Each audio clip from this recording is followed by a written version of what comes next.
Bonjour à toutes et bonjour à tous, on se retrouve aujourd'hui à la bande artisane qui a ouvert son tiers-lieu au 8 rue Ernest Renan. On est avec Thomas. Bonjour Thomas. Bonjour.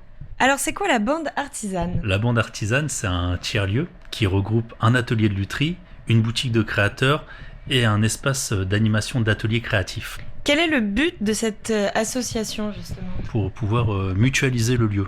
En fait, on s'est rendu compte avec mes deux comparses, Audrey et Céline, qu'il y avait un besoin pour les créateurs d'avoir un lieu, un espace de vente ouvert le plus possible.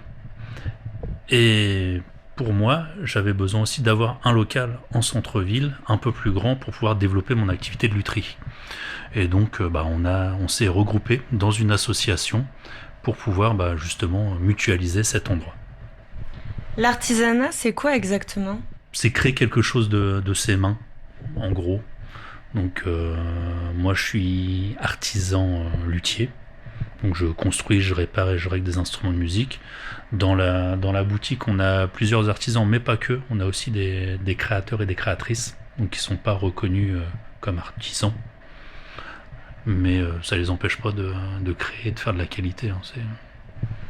La boutique regroupe combien de créateurs et de créatrices ? Alors, nous sommes actuellement 26. Comment ça se passe lorsqu'on veut exposer, par exemple, dans cette boutique ? Alors, tout se passe par Internet. Il y a des critères à remplir déjà avant même de postuler. Il faut que la personne soit professionnelle, c'est-à-dire avoir une activité reconnue, un numéro de SIRET, une assurance civile professionnelle et des réseaux sociaux actifs. Et dans ce cas-là, on peut postuler. Donc on a un questionnaire sur Internet où on indique tout ce qu'il y a à savoir sur la boutique, à savoir le prix des loyers, comment faire pour postuler, quel est l'objectif de l'association. Et quand on est sélectionné, on est sélectionné pour être sur, on va dire, liste d'attente. Et quand une personne, un de nos créateurs ou une de nos créatrices quitte le lieu, on la remplace par une personne qui faisait, on va dire, qui est dans le même domaine. On s'est donné ce mot d'ordre-là pour éviter d'avoir une boutique avec que des bijoux, que des poteries, vraiment avoir. Ce qui était important, c'était d'avoir de la diversité dans la boutique.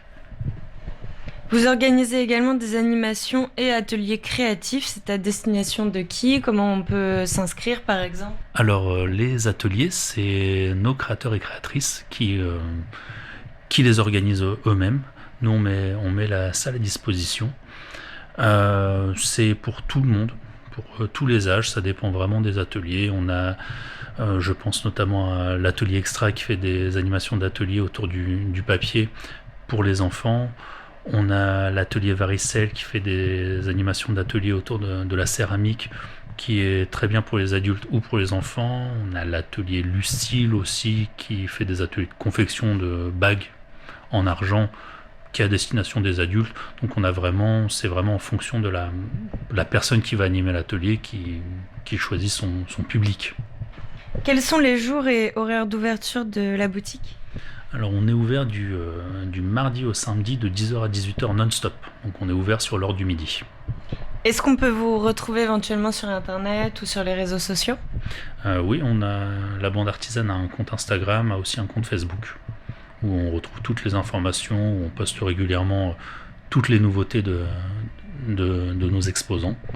Merci beaucoup en tout cas Thomas. Si vous êtes en panne d'idées cadeaux originales et tendances, vous trouverez probablement votre bonheur dans les rayons de la bande artisane. Merci beaucoup. Merci.